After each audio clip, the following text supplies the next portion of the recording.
कुछ ऐसे कलाकार हैं, लव यू, सुन लो बतिया, बतिया सुन ले, बतिया सुनो भैया हो, आप लोग सुनिए क्या। हमारे इंडस्ट्री में कुछ ऐसे कलाकार हैं,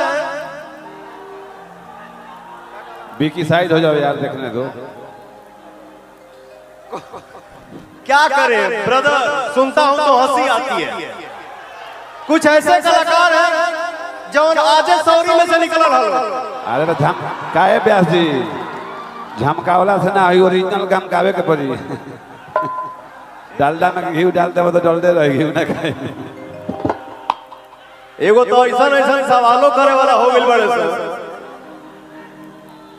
नहीं बोलता हूँ। हम देखा था कि मुंह जब ढेर खलकी तो या था ना बोला कि फिर दिमाग में हैजा हो जाए। मैं चाहता हूँ आखिरी तक कुछ नहीं बोलूं, चुप रहूं, लेकिन हमके लगता है चुप रहे दिए सना हमरा। सही बात है ना, हमारा के केहू कहला कि हमारे एज हो गई, हमारे एज हो गई, और वहां क्या सौरी घर में से निकलनी है।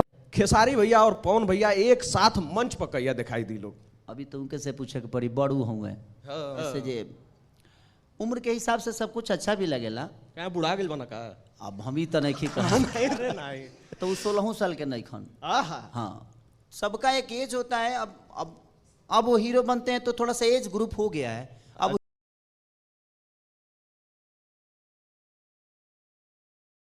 दोस्तों आपने देखा किस तरह से खेसारी लाल और पवन सिंह में कंपटीशन चल रहा है। खेसारी लाल यादव पवन सिंह को बूढ़ा बोल रहे हैं और पवन सिंह भी कहाँ चुप रहने वाले हैं, वो भी बोल रहे हैं कि आज ही पैदा हुआ है। वैसे दोस्तों आप लोग को क्या लगा?